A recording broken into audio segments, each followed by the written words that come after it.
Let's move on to this story now.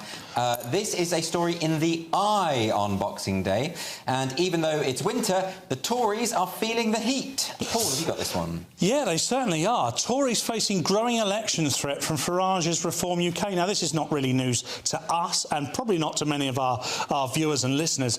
However, disaffected Conservative voters are increasingly turning to Nigel Farage's Reform UK, according to top pollster John Curtis. And he is a man that we all look towards, when it comes to these particular polls. And of course, what happened in 2019 was two things. The Tories won a huge majority on the basis of their stance on Brexit, I feel. Yes. But they also won a huge majority because Reform stepped back. Right, which they're not going to do this time. Which they're definitely not going to do this time. And therefore, there was a massive danger of splitting the vote. It's not a danger to Reform. Reform could end up.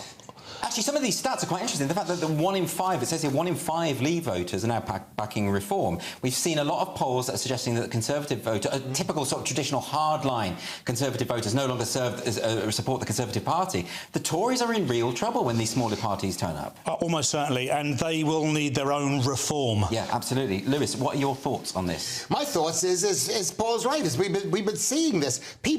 Half the people of the Conservative Party are fed up with the Conservative Party. At least half. I think more than half. They're upset. All the key pledges that Rishi Sunak has made, he hasn't followed through, and he's more and more. He's on Team World side. Nobody. Team World, you're doing it again. Lewis, can I just say, you always, whenever you're not familiar with a story or the politics of a story, you always just drop the Team World catchphrase. No. And you've done it for the last few months. No. I still don't know what Team World means. I don't think many of the viewers do. It's the axis of German-French evil that has taken over the hearts and minds. So that's just veiled xenophobia. No, it isn't xenophobia. No? It's like people who no longer fight for Britain, but they're fighting for something that going on waffling again. No, I'm not waffling. Why do you accuse me of waffling? I'm trying to make a point. Because you're not making a point. What's the substantial point that you're trying to make? I don't know. What else can I say? Paul said he couldn't say anything new. There's nothing new to say. People are fed up with the Conservative Party. Why? You know what? You're not having a good day today.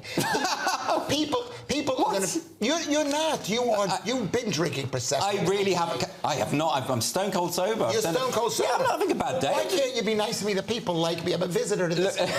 Lewis, what you don't understand is that this is a difficult job, what I do. Hosting the show is actually quite hard, because it's not just... you always accuse me of censoring you and interrupting you, and it's not what I'm doing. I'm trying to structure the show and keep it together, but you waffle and you talk about nonsense, and I have to rein you in. I think this is a difficult job. Do you know what? Maybe, I'm not saying anybody could do this, but you could take a common man like Paul, and he could probably do a better job than you did today. Why don't you give him a chance? You want Paul to host the show?